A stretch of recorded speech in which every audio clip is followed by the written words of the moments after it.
मैंने 2017 में PIL file किया था कि भारत में 5 करोड़ घुसपैठिए आ चुके हैं। इसमें सबसे ज्यादा बांग्लादेशी हैं, नंबर 2 पे रोहिंग्या हैं, नंबर 3 पे पाकिस्तानी हैं और नंबर 4 पे अफगानिस्तान और म्यांमार वाले कुकी हैं। इन पांचों को मिला के भारत में 5 करोड़ घुसपैठिए रह रहे हैं। और ये घुसपैठिए आपका कूड़ा भी सुबह आके उठा रहे, ये घुसपैठिए आपके यहाँ ड्राइवर का भी काम कर रहे हैं, ये घुसपैठिए नाम बदल के आपके किचन में भी इंटर कर चुके हैं, आपका खाना भी बनाने लग गए हैं। ये घुसपैठिए आपके ऑफिस तक इंटर कर चुके हैं नाम बदल के। ये घुसपैठिए धीरे धीरे धीरे धीरे सारे डॉक्यूमेंट बनवा के उसके बाद वोटर लिस्ट में नाम भी जुड़वा चुके हैं।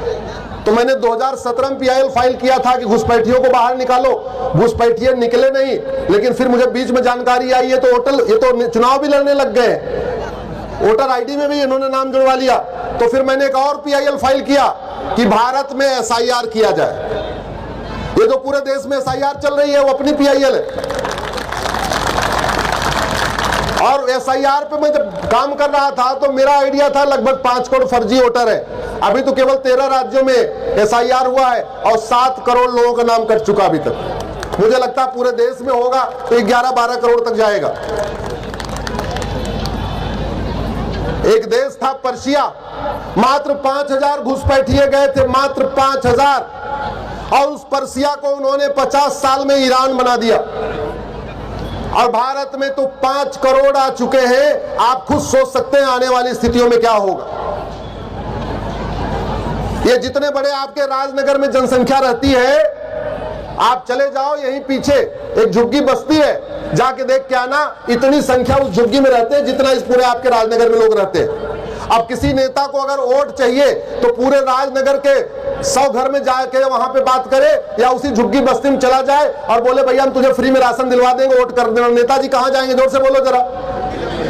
अब ये तो भल मनसाहत है। आशु वर्मा जी आप लोगों के बीच में खड़े रहते हैं, आते रहते, नहीं तो इनके पास बढ़िया रास्ता था, आपके राजनगर वालों को छोड़ते, झुग्गी बस्ती में जाते, हजार रुपए बंटवाते। जितनी मेहनत राजनगर में कर रहे हैं उससे आधी मेहनत में इनका काम हो जाता। घुसपैठिए 2-2 हजार रुपए में आधार बनवा रहे।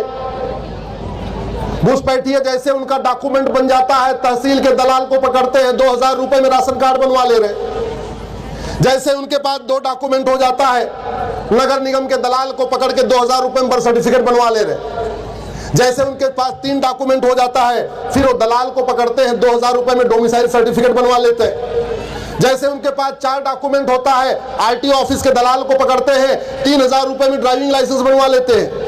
और जब उनके पास 5 डॉक्यूमेंट हो जाता है, किसी वोट जीवी नोट जीवी गद्दार नेता को पकड़ते हैं, कहते हैं देखो भैया मेरे पास 5-5 वोट है, एक काम 5-5 डॉक्यूमेंट है, मेरा वोटर आईडी में नाम जुड़वा दो। वो बीएलओ से बात करके या बीएलओ को 2000 रुपए देके उनका वोटर आईडी में नाम जुड़वा देता है।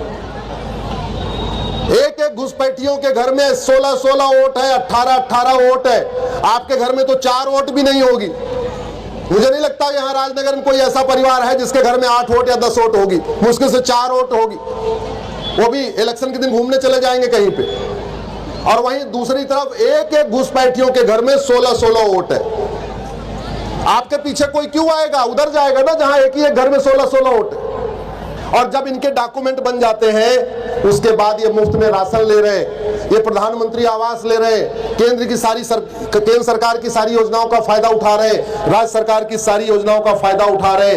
अब ये यहाँ नागरिक बन चुके हैं। ये हमारे लोकतंत्र के लिए बहुत बड़ा खतरा है। और अब तो ये हिंदू नाम से बनवा रहे, टिंकू, बंटी, सोनू, मोनू, ऐसा जो कॉमन नेम होता है उससे बनवा रहे। एक बहुत बड़ा खतरा 5 साल के बाद शुरू होगा। मैं आज ही आपको बता रहा हूं। खतरा यह है, ये रोहिंग्या बांग्लादेशी हिंदू नाम से कागज बनवा रहे, क्योंकि उनको लगता है अगर नाम अपने असली नाम से बनवाऊंगा थोड़ी दिक्कत आएगी। हिंदू नाम से बनवाने में सीधे ऑफिस जाते हैं, तिलक लगा के जाते हैं, कलावा पहन के जाते हैं, नाम हिंदू बनाते हैं और 2000 देते हैं, डॉक्यूमेंट बन जा रहा है। उत्तर प्रदेश के रायबरेली में 19,500 बर्थ सर्टिफिकेट इशू हो गया। महाराष्ट्र का एक गांव है, उस गांव की जनसंख्या टोटल 1400 है, वहां 28,000 बर्थ सर्टिफिकेट इशू हो गया। गांव की जनसंख्या 1400, बर्थ सर्टिफिकेट इशू हो गया 28,000। भ्रष्टाचार हमारे लिए बहुत बड़ा खतरा है। अगर भ्रष्टाचार खत्म नहीं किया, हमारी आने वाली पीढ़ियां खत्म हो जाएंगी।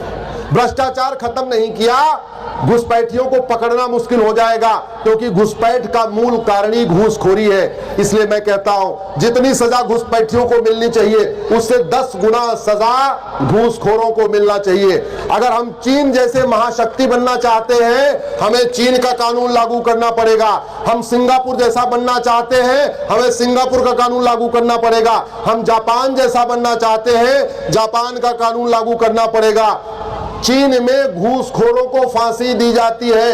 एक काम करना, गूगल करना, चीन में भ्रष्टाचारियों को फांसी, आपको दुनिया भर के एग्जाम्पल मिले। अभी पिछले हफ्ते 12 लोगों को एक ही दिन में फांसी दे दिया। मानवाधिकार मानव का होता है, मानवाधिकार दानों का नहीं होता। जिस भ्रष्टाचार का इतना हमारे सामने खतरा पैदा हुआ है, ऐसे भ्रष्टाचारियों को जब तक फांसी देने के लिए कानून नहीं बनेगा, तब तक न घुसपैठ खत्म होगी, न धर्मांतरण खत्म होगा, न लव जिहाद खत्म होगा, न लैंड जिहाद खत्म होगा, न ड्रग कारोबार खत्म होगा। और अगर ये खत्म नहीं हुआ, हमारी संस्कृति के लिए बहुत बड़ा खतरा पैदा हो जाएगा, हमारे बच्चों के लिए बहुत बड़ा खतरा पैदा हो जाएगा।